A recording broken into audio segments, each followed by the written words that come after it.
Terima kasih kerana memilih channel ini untuk mendapatkan berita terbaru setiap hari. Bagi anda yang pertama kali berada dalam channel ini, sila pertimbangkan untuk tekan butang like, subscribe dan komen video ini untuk penambahbaikan pada video akan datang.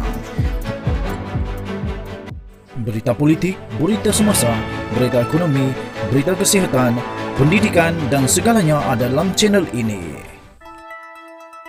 Salam sejahtera Malaysia. Berita terakhir malam ini yang paling menggemparkan daripada mhdaily.net. Gempar pemecatan Mazli dahulu kerana kacau projek One Bestari Net tidak disukai oleh Muhyiddin. Pemecatan Mazli dahulu kerana kacau projek One Bestari Net tidak disukai oleh Tan Sri Muhyiddin Yassin. Presiden Parti Bersatu marah tamatkan kontrak One Bestari Net. Punca Dr. Mazli diminta menyerahkan balik jawatan Menteri Pendidikan. Seperti orang lain, saya juga tertanya-tanya apakah sebab Tun Mahathir mengarahkan Dr. Mazli untuk menyerahkan balik jawatan Menteri Pendidikan, sedangkan secara am ramai penganalisis dan netizen menilainya cemerlang terutama dari segi idea-idea baru dan model transformasi pendidikan yang praktikal yang beliau utarakan dan sebahagian telah diusahakan dalam tempoh yang singkat. Saya mencari jawapannya dalam buku terbaru Dr. Mazli Malik bertajuk Memori Bukan Memoir.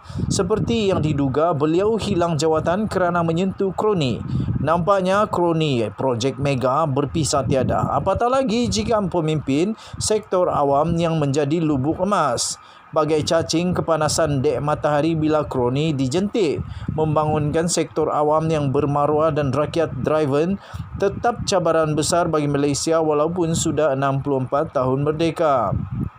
Saya seru kepada rakyat Malaysia sempena bulan kemerdekaan, mari kita terus beri sokongan padu kepada anak-anak Malaysia yang membawa politik nilai dan integriti tidak kira sesiapa pun mereka. Sebaliknya, bersama kita humbankan ahli politik yang tidak setia kepada Ibu Pertiwi, pengamal dan penyokong rasuah dalam apa bentuk pun menjadi mata rantai kepada amalan kronisme dari zaman ke zaman tanpa rasa insaf. Tidak kira mereka berada di belah politik yang mana, kita tolak pengamal politik toksik ini.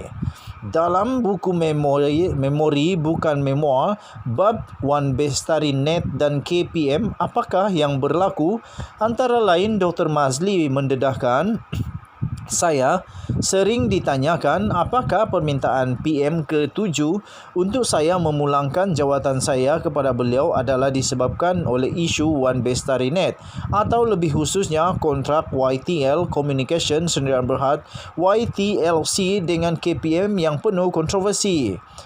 Saya tidak boleh mengatakan hal ini satu-satunya sebab.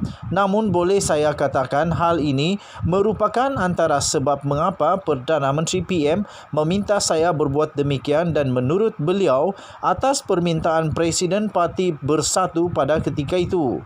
Sebanyak 5 kali saya telah dipanggil oleh Perdana Menteri pada ketika itu untuk bertemu beliau di pejabatnya untuk berbincang isu ini.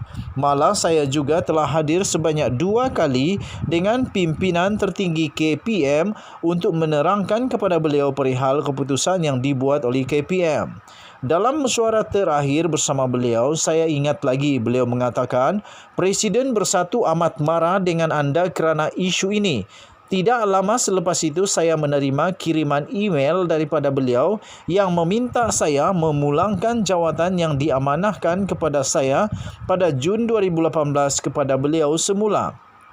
Apa yang penting, umum ingin mengetahui apakah sebenarnya yang berlaku dengan One Bestari Net dan KPM. Perkara yang saya akan bentangkan dalam artikel ini bukan sesuatu yang sulit. Ia merupakan fakta yang diketahui oleh kebanyakan warga KPM. Pernah didedahkan oleh media tetapi tidak disensasikan seperti isu kasut hitam dan Jawi. Walaupun pihak KPM telah menyerahkan kepada media terutamanya dalam bentuk jawapan-jawapan oleh KSU KPM pada ketika itu. Kontrak mega jangka masa panjang untuk membekalkan internet ke sekolah-sekolah di bawah KPM ini telah menjadi tajuk penuh kontroversi sewaktu pemerintahan Barisan Nasional. Berkali-kali isu ini dibawa ke parlimen oleh pihak pembangkang. Dalam kalangan guru pula, ia sering dikritik kerana bekalan internet yang dimonopoli oleh sebuah syarikat ini lembab, tidak memuaskan dan membebankan para guru. Sebagai seorang yang menggalas amanah berdasarkan sumpah setia yang telah diucapkan di hadapan Kebawah Duli Yang Maha Mulia Seri Paduka Baginda Yang di-Pertuan Agong ketika pelantikan sebagai anggota kabinet, saya tekad untuk meletakkan kepentingan rakyat dan negara mendahului kepentingan mana-mana pihak maupun individu. Keputusan KPM ialah keputusan profesional berteraskan fakta, hujah dan perundangan. Saya yakin dengan bayaran yang terlalu mahal yang akan saya hadapi dengan prinsip dan keputusan ini. Ia ujian kecil atas pengorbanan saya semenjak hari pertama lagi saya membuat keputusan untuk terlibat dengan politik. Demikian beberapa petikan daripada BAB, Wan Bestarinet dan KPM. Apakah yang berlaku? Syabas Dr. Masli. Satu pendedahan yang berani dan berasaskan prinsip.